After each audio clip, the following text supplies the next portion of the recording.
Ladies and gentlemen, may I maybe first greet His Excellency, the Ambassador to the EU, Mr. Castin Mecklenburg, and indeed express my sincere gratitude for having given this opportunity to say something and read out the speech of the Honorable Deputy Prime Minister. I am, however, inclined to say maybe 2 or 3 things before I read the speech, based on the submissions that have been made since we began proceedings mid-morning.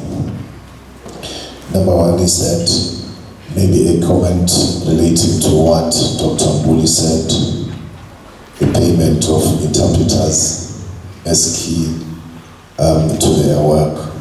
I want to comment that indeed when you attend international meetings, all the people that speak in different languages and interpret and translate for us, they get paid for the work that they do. So clearly, if you want to show ourselves with mainstreaming issues of deaf people, we certainly should start considering that as well. I also wish to say something with regards to the identification of deaf people. It is now over a century ago, 1921 to be precise, when James Briggs, who was a photographer in the city of Bristol in the UK, introduced the white cane by which blind people are identified. However, to this day, I do not know of anything with which deaf people are identified, such that if there were to be a fire in this hall in which we are, God forbid, we would all run away and leave them, some of them behind.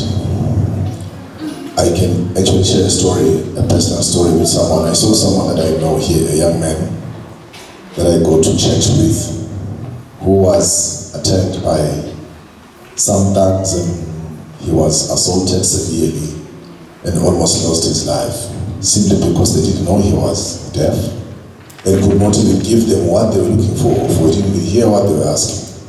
But there was no means by which they could know that, because there's no means by which people are identified. So I guess there is work in that regard. Maybe it can start in Eswatini to have something by which they can be identified. I also heard some speakers say a lot about policies and legislation. I want to indicate that as government, we are the executive arm of administration of the country.